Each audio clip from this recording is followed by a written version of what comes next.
want to know what is the difference between Kaaba and Kashi.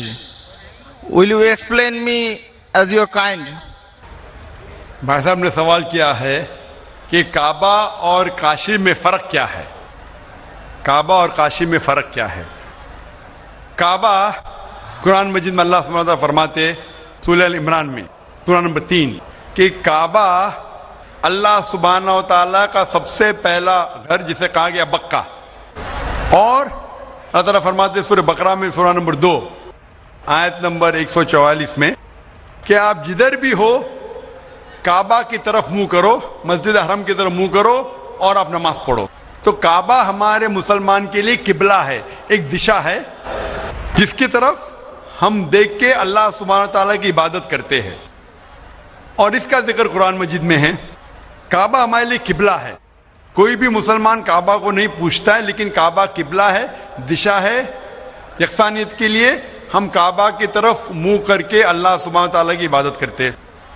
Kashi ایک تیرتھ کی جگہ ہے جو ہندو مذہب کی کتاب میں ہے، لیکن جب آپ قرآن مجید پڑھیں گے یا اللہ کے رسول کی حدیث پڑھیں گے، کاشی کا ذکر کدھر بھی قرآن مجید میں نہیں ہے، نہ ہی کوئی اللہ کے رسول کی حدیث میں ہے. لیکن آپ جب وید پڑھیں گے، وید میں کعبہ کا ذکر ہے. وید میں کعبہ کا ذکر ہے. لکھا ہے رگ وید میں جلد نمبر 3 میں لکھا ہے کہ تیرتھ کی ایک جگہ، تیرتھ مطلب جس جگہ خدا کی عبادت کی جاتی ہے، تیرتھ کی ایک جگہ ہے وہ کعبہ. تو کعبہ کا ذکر ہندو مذہبی کتاب میں بھی ہے، قرآن میں بھی ہے اور بائبل میں بھی ہے.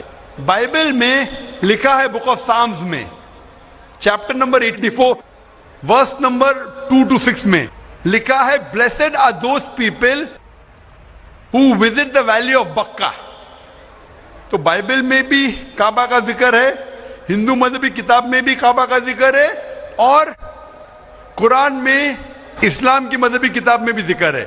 تو اگر ہم یکسانیت پہ جائیں گے، جو کامن ہے اسے لیں گے، تو کعبہ صرف کامن ہے تینوں مذہبی کتابوں میں، اور مذہبی کتابوں میں بھی لکھا ہے.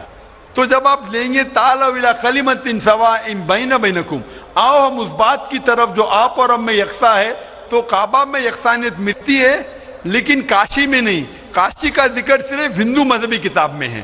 تو اگر ہم یکسانیت پہ عمل کرنا چاہیں گے تو آپ اور ہمیں ماننا پڑے گا کہ کعبہ اللہ سبحانہ و تعالیٰ کا گھر ہے اور عبادت گاہ ہے، عبادت کرنے کی جگہ ہے. Hope answers the question.